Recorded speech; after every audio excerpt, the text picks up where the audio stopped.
Estivemos falando sobre a ação sem ideia, pois, conforme assinalei, o pensamento é uma reação de nossa memória. O pensamento é sempre limitado e condicionado pelo passado, e, portanto, nunca poderá produzir liberdade. Considero importante compreender esse fato. Psicologicamente, não pode haver nenhuma liberdade se não for compreendido inteiramente o processo defensivo do pensamento. E a liberdade, que não é reação a alguma coisa, nem tampouco significa o oposto de não liberdade, é essencial, porque só em liberdade podemos fazer descobrimentos.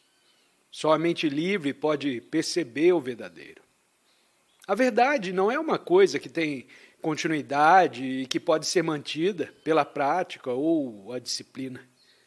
Porém, é algo perceptível num clarão. Esse percebimento da verdade não ocorre por meio de nenhuma forma de pensar condicionado e, portanto, é impossível ao pensamento imaginar, conceber ou formular o verdadeiro. Para se compreender integralmente o que é verdadeiro, necessita-se de liberdade.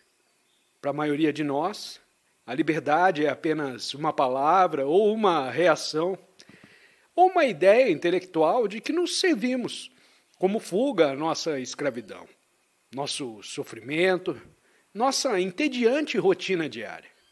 Mas isso, de modo nenhum, é liberdade.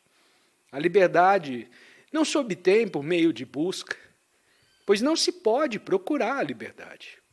Ela não é para ser achada. Só vem a liberdade quando compreendemos o inteiro processo da mente que cria suas próprias barreiras, suas próprias limitações, suas próprias projeções, provindas de um fundo condicionado e condicionante.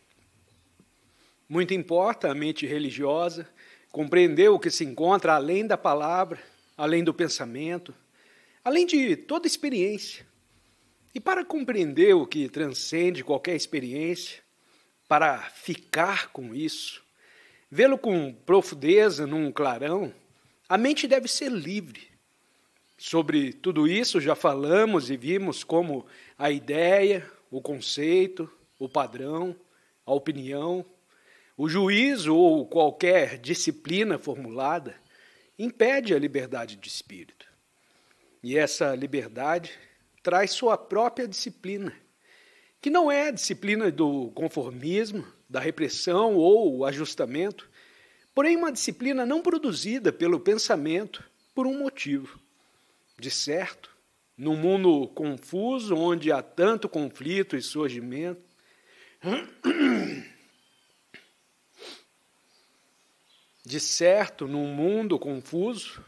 onde há tanto conflito e sofrimento, urge compreender que a liberdade é o requisito primordial da mente humana, e não o conforto, não o passageiro momento de prazer, ou a continuidade desse prazer.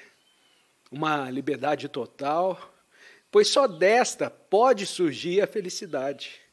Porque a felicidade não é um fim em si, como a virtude, ela deriva da liberdade.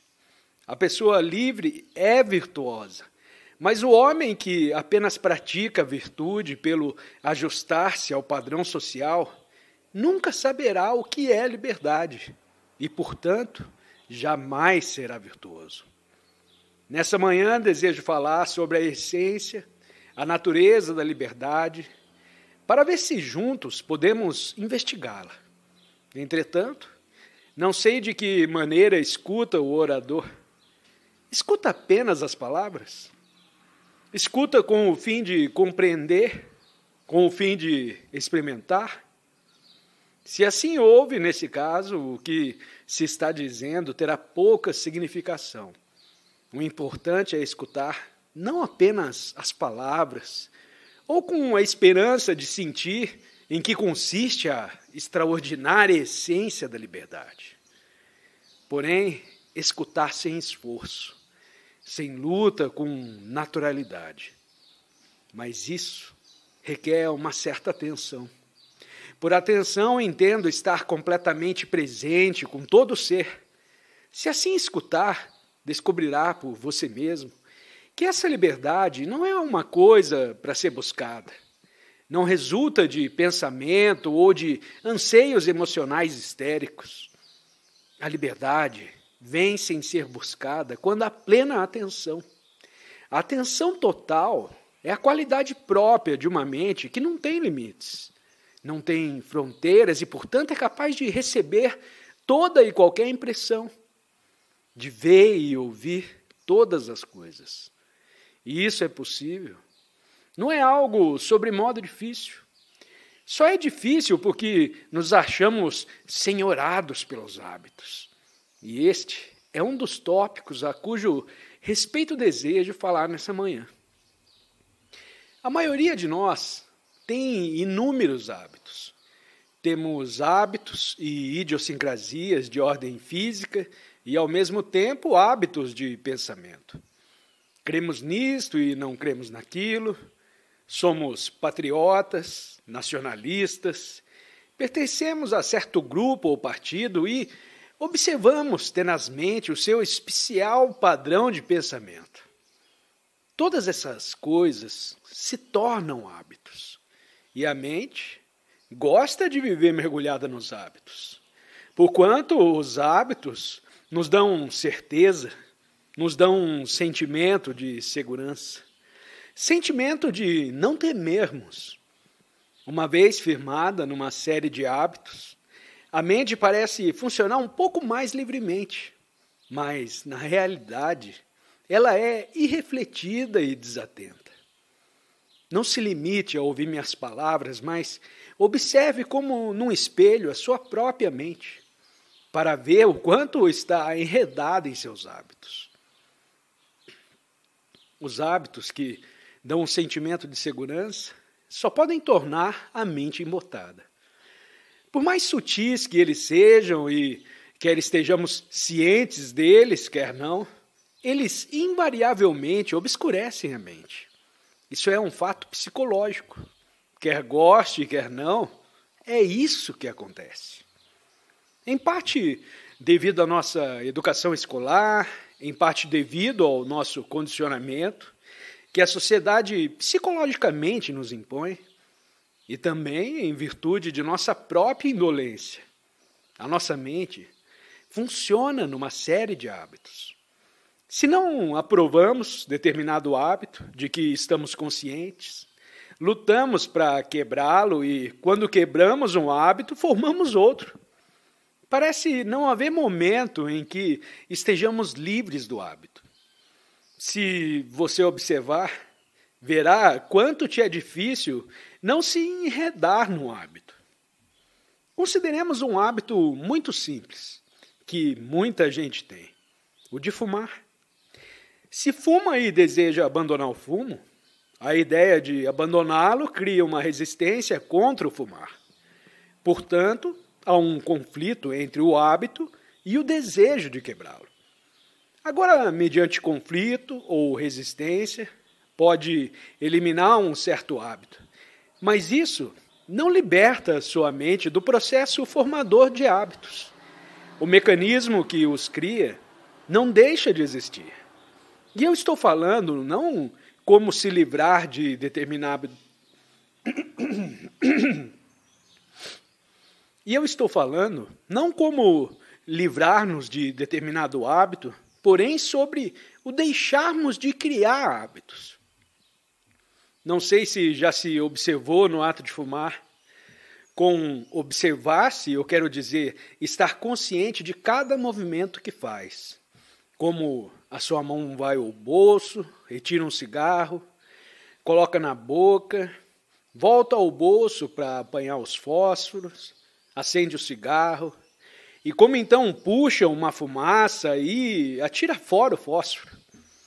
O importante é se dar conta de todo esse processo sem se resistir a ele, sem rejeitá-lo e sem desejar ficar livre dele, estando apenas inteirado de cada movimento inerente a esse hábito. De modo idêntico, você pode estar cônscio do seu hábito da inveja, do hábito de adquirir, do hábito do medo. E então, observando, poderá ver o que está implicado nesse hábito. Verá instantaneamente tudo o que a inveja implica, mas não poderá fazer se não observar a inveja, entrar o elemento tempo. Vou explicar o que eu quero dizer.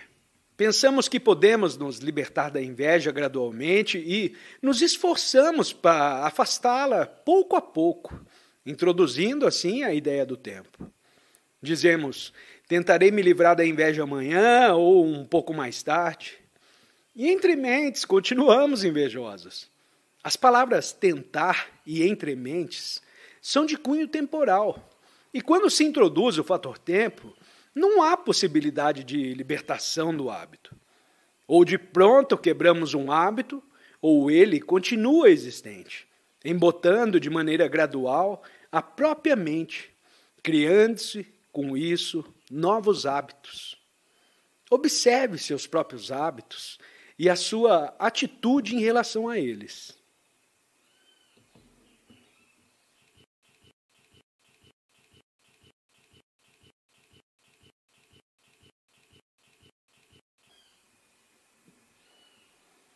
Possuímos hábitos de pensamento, hábitos sexuais, uma infinidade de hábitos que tanto podem ser conscientes como inconscientes.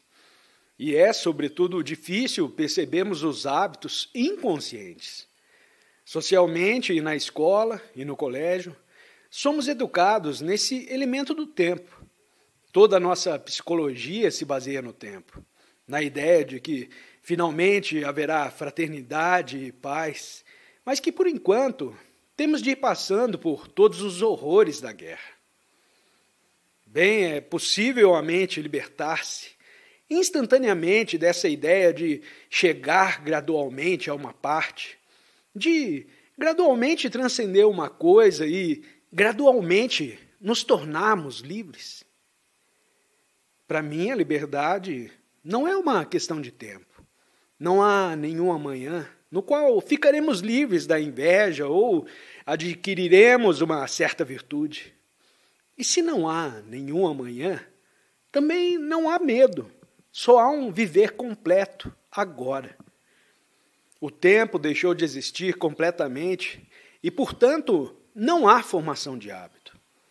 Com a palavra agora, me refiro ao presente imediato. E esse estado imediato não é uma relação ao passado, nem um evitar o futuro. Só há um momento de total percepção. Toda a nossa atenção está aqui, no agora. Por certo, toda existência se acha no agora. Quer experimente uma imensa alegria, quer um intenso sofrer, seja o que for, tudo isso só acontece no presente imediato. Entretanto, por meio da memória, a mente acumula a experiência do passado e a projeta no futuro. Conscientize-se de sua própria mente. Observe como é que ela opera, pois assim poderá ir muito longe. Poderemos nos libertar do passado? O passado, na realidade, é a essência do hábito, constituído de todos os conhecimentos, sofrimentos, insultos, das inumeráveis experiências que você teve, não só individualmente, mas também racial e coletivamente. Você precisa sair dessa estrutura do passado psicologicamente, realmente, porque do contrário, não há liberdade. Mas não poderá fazer se existe na sua mente a ideia da continuidade. Para a maioria de nós, a continuidade importa muito.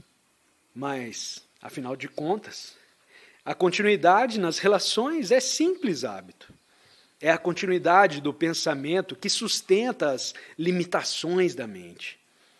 E é possível destruirmos numa explosão essa ideia da continuidade e ficarmos livres do passado? Se não estamos livres do pretérito, não há liberdade nenhuma, porque assim a mente nunca está nova, fresca e ilesa. Só a mente nova e inocente é livre.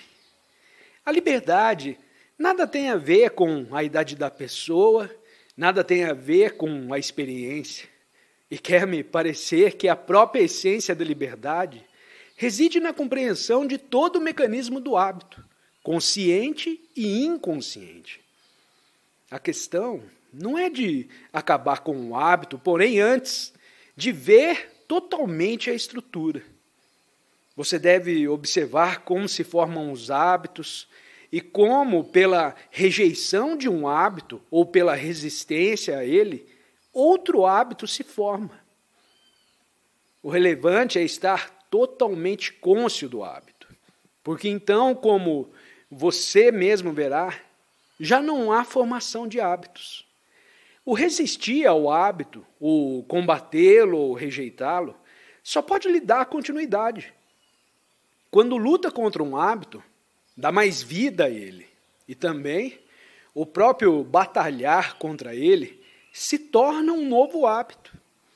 Mas se fica simplesmente cônscio de toda a estrutura do hábito, sem resistência nenhuma, verifica então que estará livre dele e que nessa liberdade ocorre uma coisa nova.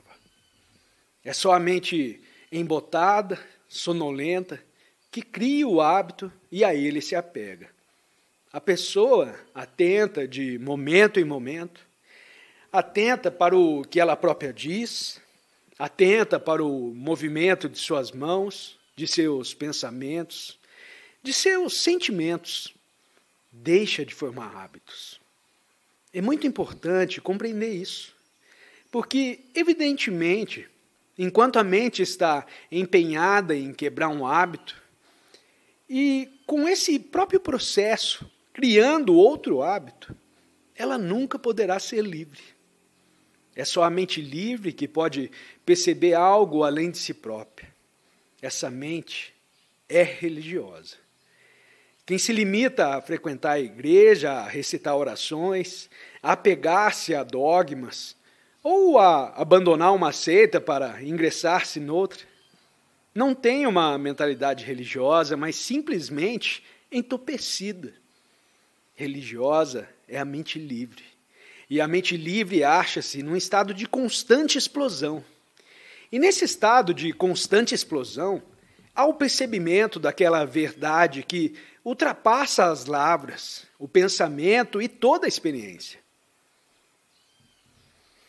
Talvez possamos agora debater ou fazer perguntas acerca do que estivemos conversando essa manhã.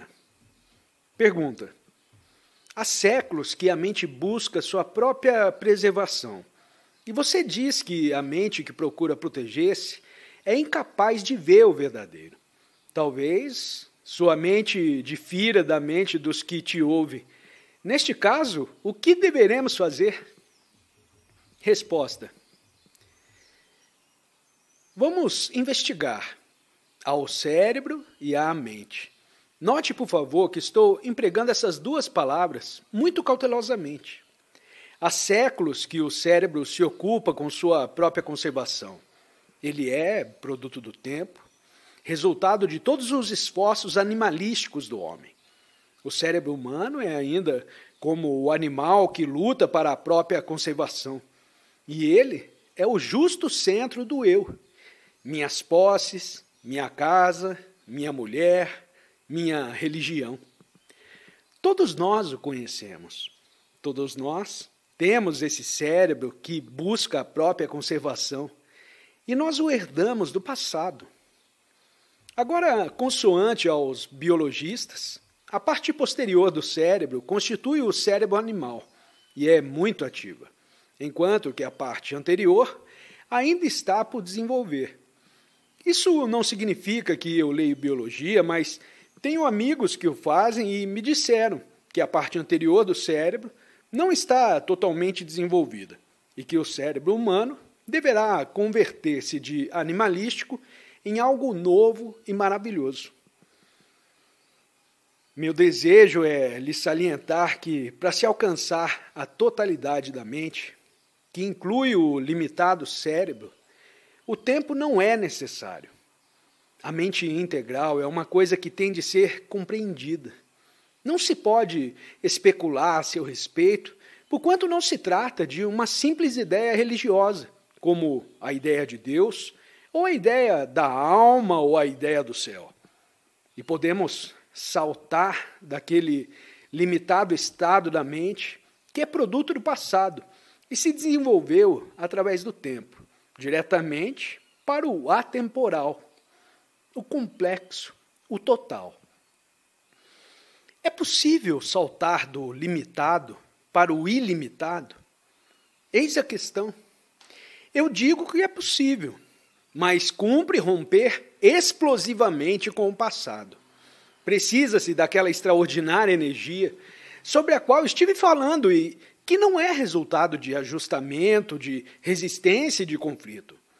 Deve a pessoa estar inteirada de seus próprios instintos animais, ciente do medo, da ambição, das buscas inspiradas pelo desejo.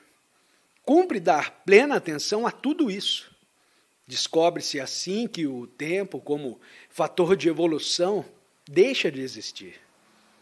Não estou dizendo que não há evolução, pois de fato há, mas vocês terão ultrapassado as fronteiras do tempo. O tempo já não será um meio de chegar a alguma parte, um meio de alcançar gradualmente o sublime, a mais elevada forma da criação. Ao verificar-se essa explosiva realização da atenção total, o cérebro, sempre muito ativo no afã de adquirir, torna-se quieto. Essa quietude lhe é necessária para superar o processo do tempo.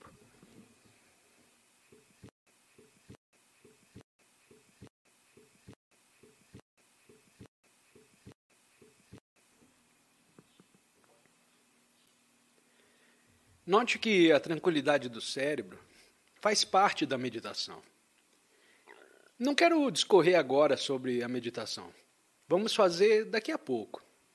Mas é preciso percebermos a importância de termos o cérebro tranquilo, pois isso significa ficar livre da estrutura psicológica da sociedade.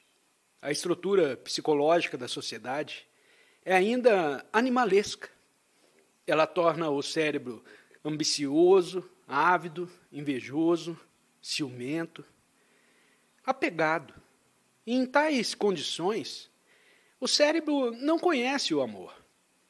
Pode estreitar nos braços um homem ou uma mulher, pode se casar, segurar a mão de um amigo, fazer o que quer que seja, mas não haverá amor enquanto o cérebro ainda constituir uma parte do passado animalístico, que constitui a estrutura psicológica da sociedade.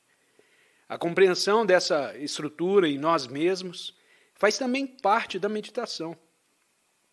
E se chegar até aí, descobrirá que, com aquela compreensão, se apresenta uma imensidade, um impulso criador que nada tem em comum com o escrever livros, poesias ou pintar quadros, nem com nenhum dos absurdos e exigências infantis de uma sociedade em que tanto valor se atribui à fama.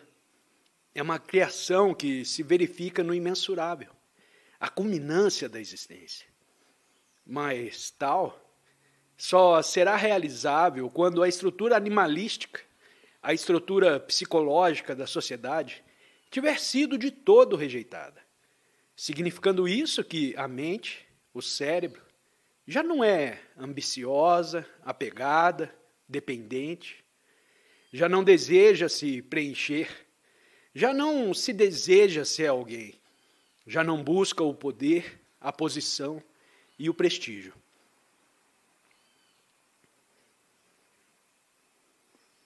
Respondi a sua pergunta, senhor? Ouvinte, deste-me algo sobre o que pensar. Krishnamurti, não pense nisso, senhor. Pensar sobre uma coisa implica tempo. Você diz, não percebo isso agora, mas vou refletir a seu respeito e, posteriormente, o saberei. O pensamento não te fará perceber nada. O pensamento não te dará compreensão. No momento em que diz que vai pensar acerca de alguma coisa, você cria a estrutura do por enquanto vou tentar. e está então completamente perdido. O importante é cada um escutar com todo o seu ser. E esta é realmente a nossa dificuldade. Escutar com todo o ser. Não é apenas ouvir as palavras do orador, mas também ver imediatamente por si mesmo a verdade ou a falsidade do que se está dizendo. E esse escutar exige extraordinária energia. Não se trata, pois, de tentar por enquanto. Ou a pessoa escuta com todo o seu ser, ou nada escuta. Se escutar com todo o seu ser, verá que ocorrerá uma explosão interior, não amanhã ou no fim do dia, porém instantaneamente. Foi sobre isso que eu estive falando. Esta explosiva transformação que deverá se verificar no presente imediato. Note que se apenas fica pensando sobre isso, todas as suas reações defensivas entram em cena e assim continua a se ajustar ao padrão de sua existência diária, a se submeter a esse padrão sempre que seja inconveniente rejeitá-lo. E isso é tudo que o pensamento pode fazer. Dar voltas e mais voltas infinitamente. O pensamento, pois, não é o instrumento da percepção.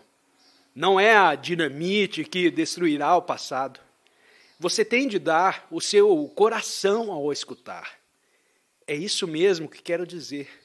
Você tem de dar o seu coração ao escutar. E não simplesmente ouvir palavras com o intelecto. Pode uma pessoa ser extraordinariamente sutil, capaz de falar com eloquência, de citar muitos livros, mas nada disso operará o milagre. O milagre está no escutar totalmente. Pergunta: que significa o título do seu livro, A Primeira e Última Liberdade? Resposta: te aconselho a perguntar ao editor do livro, pois foi ele quem desejou esse título. Senhor, tratemos do assunto acerca do qual estivemos falando nessa manhã, porque todos nós temos muitos hábitos. Quando dizemos refletirei sobre isso, essa é uma reação habitual, não é verdade? Pergunta: o hábito não cabe em coisa nenhuma? A técnica não envolve hábito? Resposta: sim, senhor. Mas por que faz essa pergunta? Toda técnica, naturalmente, subentende hábito. Se desejo aprender a conduzir um carro, preciso adquirir a técnica de acionar o arranque, fazer as mudanças e etc. Tenho de praticar cada uma dessas coisas até fazê-la desembaraçadamente, com naturalidade. E isso importa hábito. Mas nós não estamos falando a respeito dos hábitos mecânicos inerentes à prática de uma técnica. Nos referimos ao mecanismo mental formador de hábitos. Pergunta: você pode dizer mais alguma coisa acerca dos hábitos inconscientes? Resposta: em geral, não estamos inteirados de nossos hábitos, e por isso eles se tornaram inconscientes. No momento em que percebemos um hábito, o arrancamos do inconsciente, não é verdade? Se toda vez que hesito a respeito de uma coisa, coço a cabeça, sem saber que o estou fazendo, se esse ato é automático e dele não estou ciente, então, obviamente, trata-se de um hábito inconsciente. Mas, desde que me torno plenamente cônscio desse hábito, e não resisto a ele, mas me limito a observá-lo, então ele foi arrancado do inconsciente. Ora, é porque os nossos hábitos, em regra, são inconscientes, que nós não os destruímos. Se estamos acostumados a conduzir um carro, ligamos o motor instintivamente e acionamos a alavanca de mudança, sem a isso aplicar nenhuma reflexão. Esse é o hábito inerente à técnica.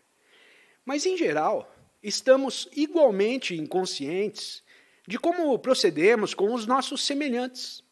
Ao percorrermos uma rua muito movimentada, não notamos quando empurramos alguém, etc. A questão, pois, é de como nos tornarmos plenamente conscientes de todos os hábitos animalísticos e cultos que, em parte, nos foram impostos pela sociedade e, em parte, por nós mesmos, cultivamos inconscientemente. Como empreenderemos esse trabalho? O indivíduo é hinduísta, cristão, alemão, russo, suíço, americano e etc., com o respectivo conjunto de hábitos do qual comumente está inconsciente.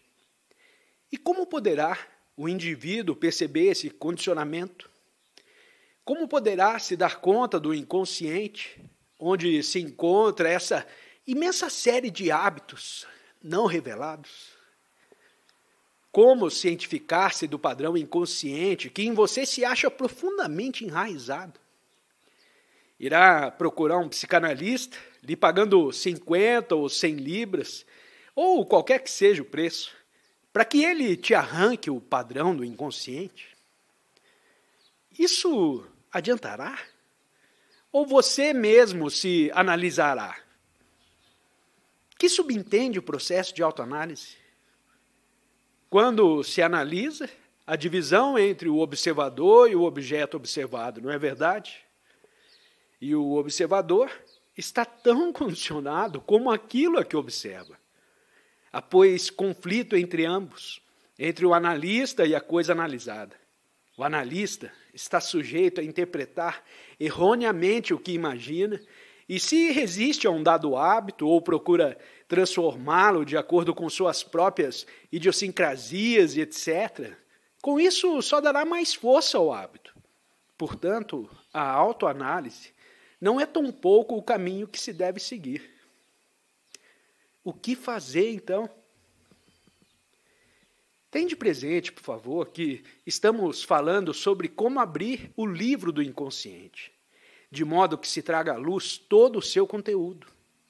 A análise por parte do profissional não é a maneira correta de abri-lo, a não ser que tenha dinheiro e lazer e um tão descomunal interesse em se ajustar à sociedade que esteja disposto a recorrer a essa espécie de entretenimento. E como já expliquei, a análise introspectiva também não é o caminho correto. Se isso está claro, o que fará? Ouvinte, nada? Krishnamurti. E que significa isso, Senhor? Se já não está enredado nessa falaciosa ideia da análise, só há então observação, não é? Há só o estado de ver, sem se traduzir o que se vê. Então, se vê apenas. Mas, geralmente, o que nos acontece? Quando vemos a nós mesmos exatamente como somos. Se percebo que sou brutal, rancoroso, mesquinho, cheio de vaidade, me sinto deprimido. Digo, ai, que coisa horrível! E me ponho em agitação tentando modificar. Essa tentativa de modificar a coisa, essa tentativa de fazer algo em relação a ela, está ainda no terreno da análise. Mas se, ao contrário, me limito a observar sem escolha, e isso significa estar observando negativamente, já não há, então, nenhuma série de análises do inconsciente. Estou completamente fora do terreno da análise porque quebrei o padrão. O importante é romper com essa muralha de condicionamento, de hábito. E quase todos nós nos achamos que poderemos rompê-la por meio da análise, quer feita por nós mesmos, quer por outro. Mas isso não é possível. A muralha do hábito só pode ser rompida quando a pessoa está completamente cônscia, sem escolha e negativamente vigilante. Senhor, quando subitamente vê uma montanha em toda a sua imensidade e beleza, suas imponentes alturas e seus abismos, que pode fazer em relação a esse espetáculo? Nada, absolutamente. Você apenas o contempla, não é? Mas o que é que geralmente acontece? Você olha para a montanha em um rápido segundo e diz em seguida, nossa, como é linda! E com essa própria verbalização, já não a olha, já lhe volta as costas. Se olha realmente para uma certa coisa, sua mente se torna muito quieta, porque então já não está julgando, já não está traduzindo o que vê em termos de comparação, apenas olha. E é isso o que eu entendo por observar negativamente. E se puder olhar-se a si mesmo dessa maneira, todos os hábitos e condicionamentos inconscientes se reduzirão a uma só coisa, que pela compreensão direta, eliminará completamente. Isso não são meras palavras. Experimente e veja você mesmo e você o comprovará. Interpelante. Nossa vida de cada dia é cheia de contradições e conflitos e há tantas coisas que temos de fazer. Tudo isso se acha em estranho contraste com o que sentimos e percebemos ao virmos aqui para te escutar. Krishnamurti. Por que criar divisão entre nossa vida diária e aquilo que estamos a escutar? Por que separar as duas coisas? A vida são todas as coisas, não é? A vida é nossa existência de cada dia, com sua rotina, seu tédio, seus conflitos, como também o estarmos aqui escutando. A vida é por igual. O escutarmos as árvores, os pássaros, o rio. É a alegria passageira, o sofrimento, a mágoa. Tudo isso é a vida. Mas nós a dividimos em vida diária e outra coisa a mais. Por quê? Por que não olhamos a vida totalmente e não por fragmentos? Falamos sobre a vida de Wall Street, a vida da cidade, a vida do eremita e etc. Assim falamos há anos e anos. Isso não é também um hábito? Enfrentar a vida e encará-la como um todo, e não fragmentariamente. E isso só pode fazer ao se conhecer. É porque não conhece o inteiro processo de você mesmo que divide a vida em fragmentos e dessa maneira perpetua o conflito e o sofrimento. Não se pode construir um todo harmonioso juntando fragmentos, mas com o autoconhecimento se alcança uma plenitude e um senso de totalidade.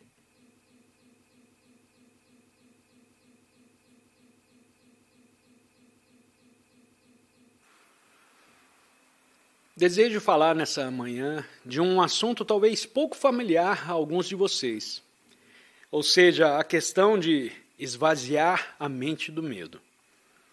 Vamos examinar com certa profundeza, mas não minuciosamente, pois cada um pode, por si próprio, cuidar dos seus detalhes.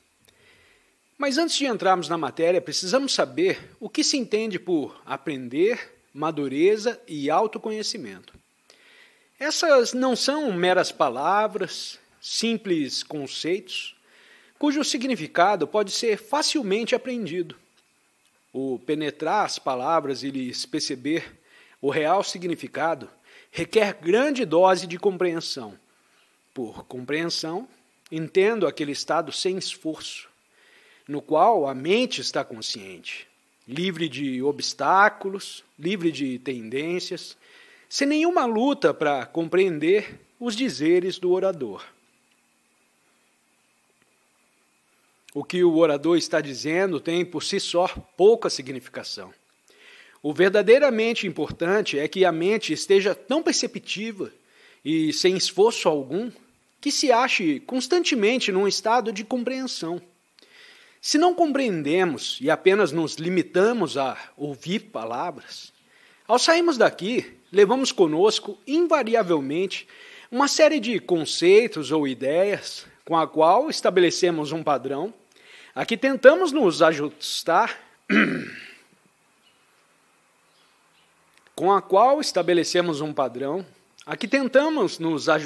em nossa vida diária ou nossa chamada vida espiritual. O que desejo fazer nessa manhã é uma coisa bem diferente. Desejo que estejamos desde o começo, nesse estado de percebimento livre de esforço, de modo que juntos possamos penetrar a fundo no sentimento, no significado fundamental das palavras. Não há o movimento do aprender, quando há aquisição de conhecimentos. As duas coisas são incompatíveis e contraditórias.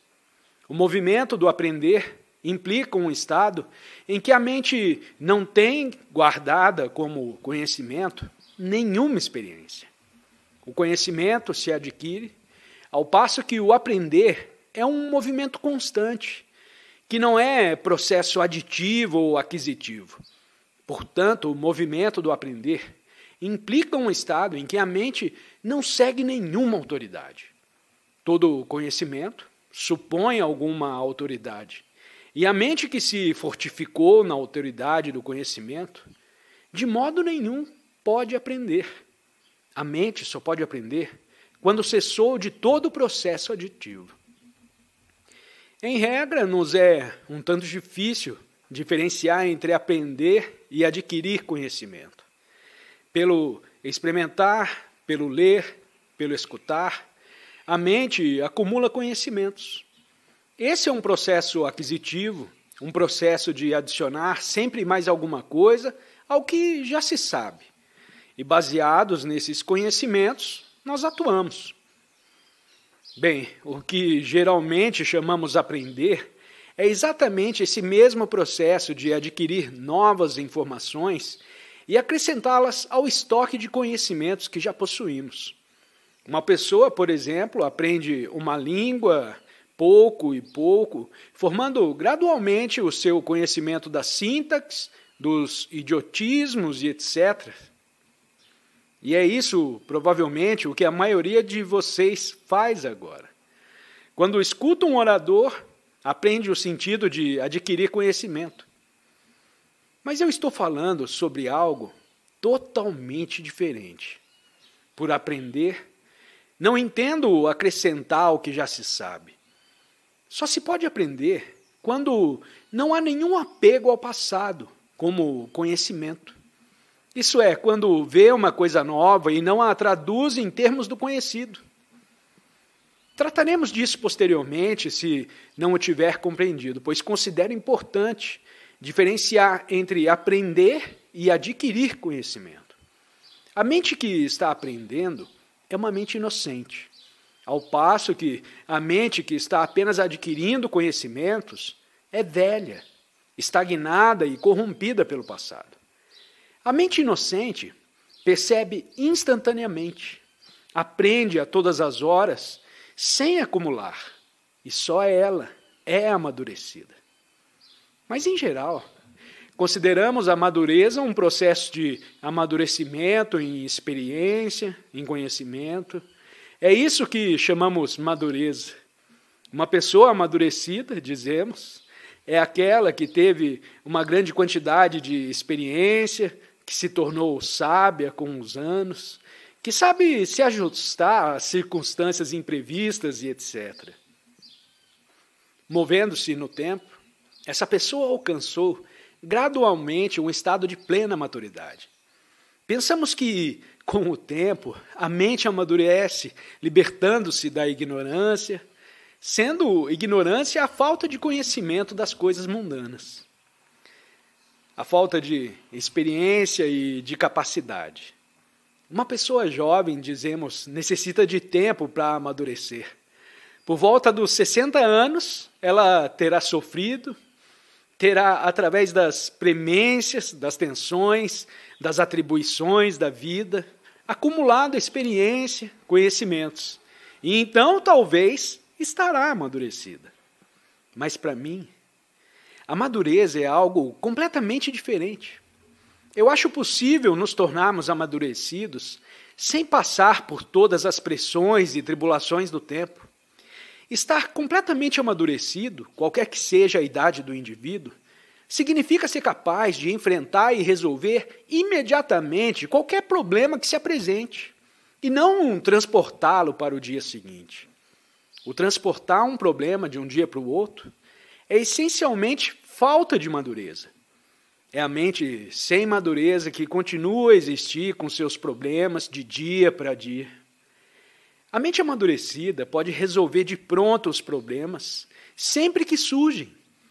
Ela não concede aos problemas nenhum solo para lançarem raízes, e essa mente se acha num estado de inocência. Assim, ser amadurecido é aprender e não adquirir conhecimento. A aquisição de conhecimento é essencial num certo nível. Uma pessoa precisa ter conhecimentos quando lida com coisas mecânicas, como, por exemplo, ao aprender a conduzir um carro. Adquire-se conhecimento no aprendizado de uma língua, no estudo de engenharia elétrica e etc. Mas achar-se no estado de madureza, a que me refiro, significa a pessoa se ver tal como é realmente, de instante em instante, sem acumular conhecimentos a respeito de si própria, porque essa madureza implica rompimento com o passado, e o passado é, no fundo, um acúmulo de conhecimentos. Quem é o eu? Se uma pessoa observa realmente a si própria, percebe que o eu é uma massa de experiências acumuladas, de mágoas, de prazeres, ideias, conceitos e palavras. É o que somos, um feixe de lembranças. Estamos examinando um assunto um tanto complexo, mas se o aprofundarmos um pouco mais, talvez ele se torne claro para cada um de nós. Todos nós somos psicologicamente o resultado de nosso ambiente educativo e social. A sociedade, com seus códigos de moralidade, suas crenças e dogmas, suas contradições, seus conflitos, suas ambições, sua avidez, sua inveja, suas guerras, é o que nós somos. Dizemos que, em essência, somos espírito, alma, uma parte de Deus. Mas isso são meras ideias que nos foram inculcadas pela propaganda da igreja ou de alguma sociedade religiosa. Ou as recolhemos de livros ou de nossos pais que refletem o condicionamento de uma dada cultura. De Sartre, o que realmente somos é um feixe de lembranças e um feixe de palavras.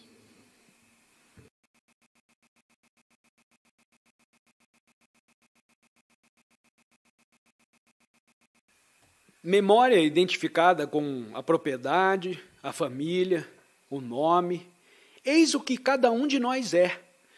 Mas não gostamos de descobrir por nós mesmos esse fato, pois nos é sumamente desagradável.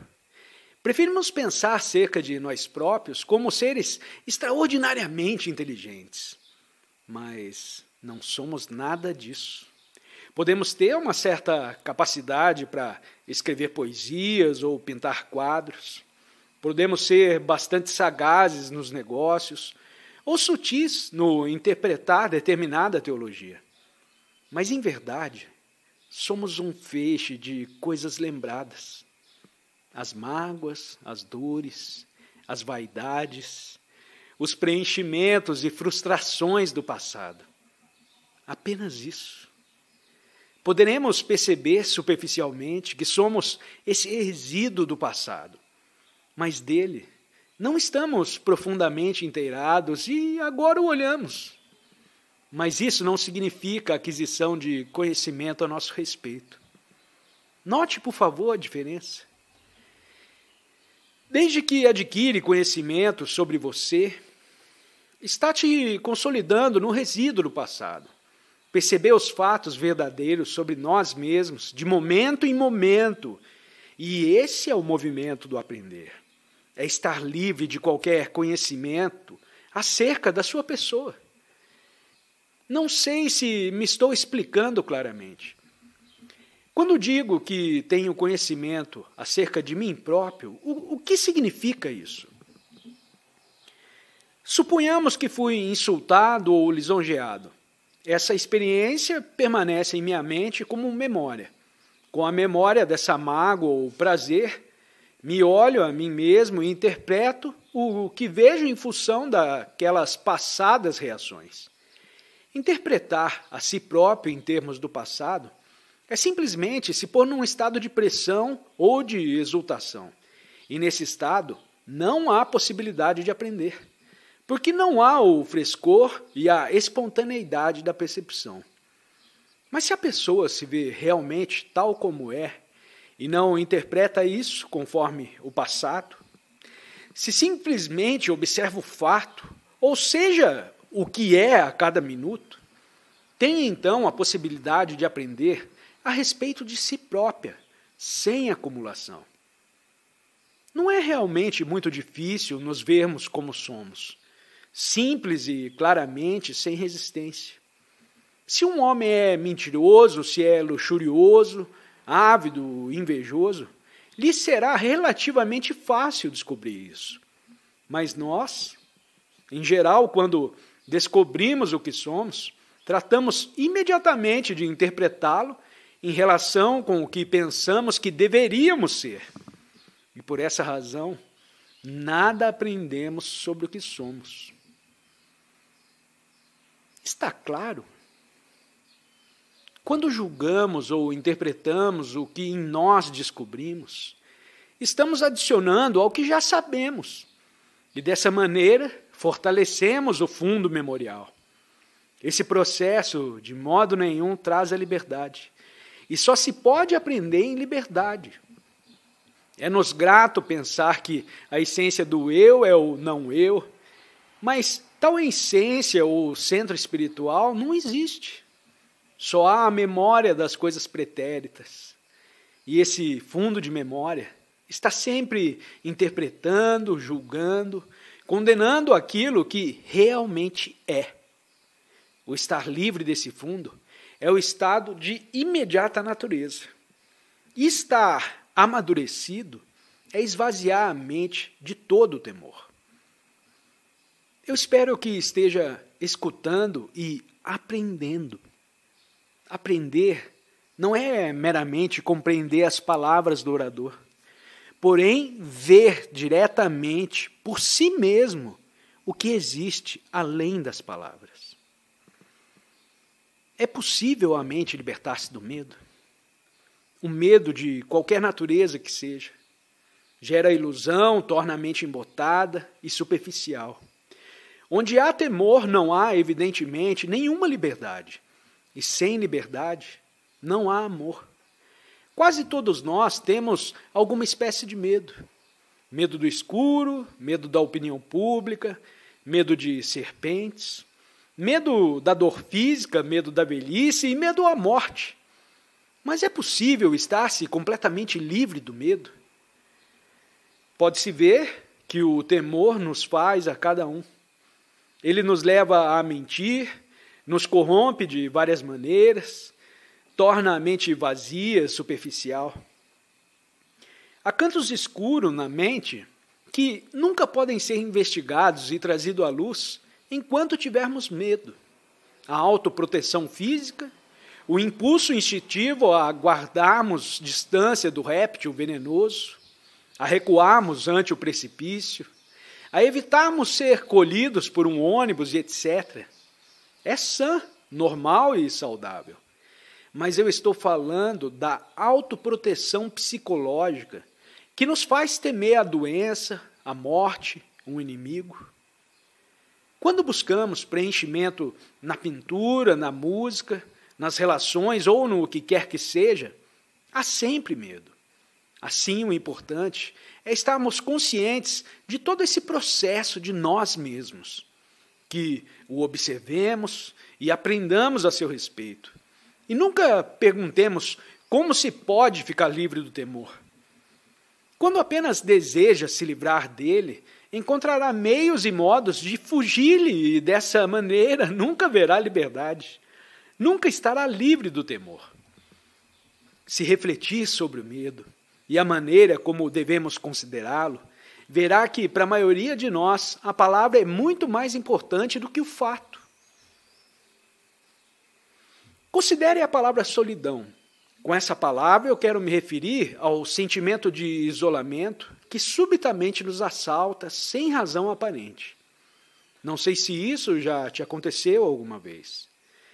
Embora você se ache rodeado de sua família, de seus semelhantes, Embora esteja passeando em companhia de amigos ou viajando num ônibus repleto de passageiros, subitamente você se sente completamente isolado.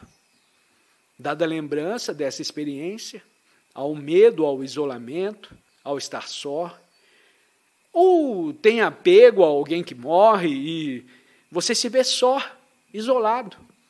Em virtude desse sentimento de isolamento, busca refúgio no rádio, no cinema, ou apela para o sexo, a bebida, ou começa a frequentar a igreja, a adorar a Deus.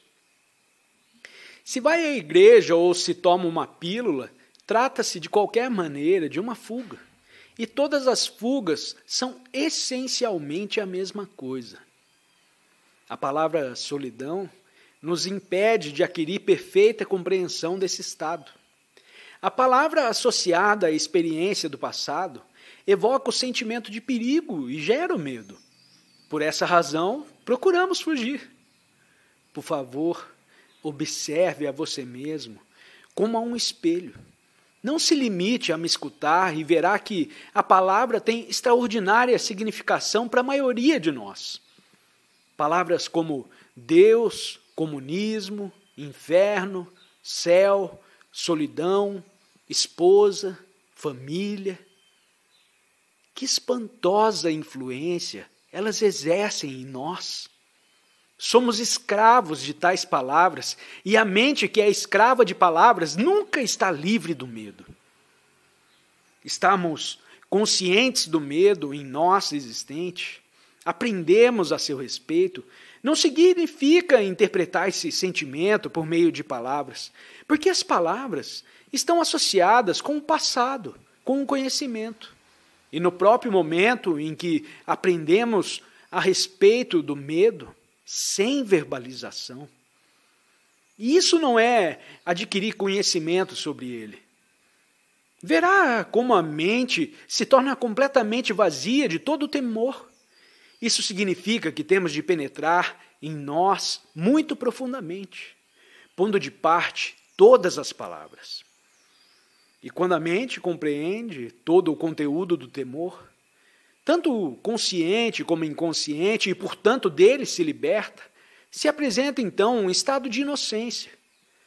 Para a maioria dos cristãos, a palavra inocência é meramente um símbolo, mas eu falo sobre o real estado de inocência, que significa não ter medo. Nesse estado, a mente se torna num instante amadurecida, sem passar pelo processo do tempo. E isso só é possível quando há atenção total, percebimento de cada pensamento, de cada palavra, de cada gesto. A mente está atenta, sem a barreira das palavras, sem interpretação, justificação ou condenação. Torne-se a luz de si própria. E a mente, que é a luz de si própria, não conhece o temor.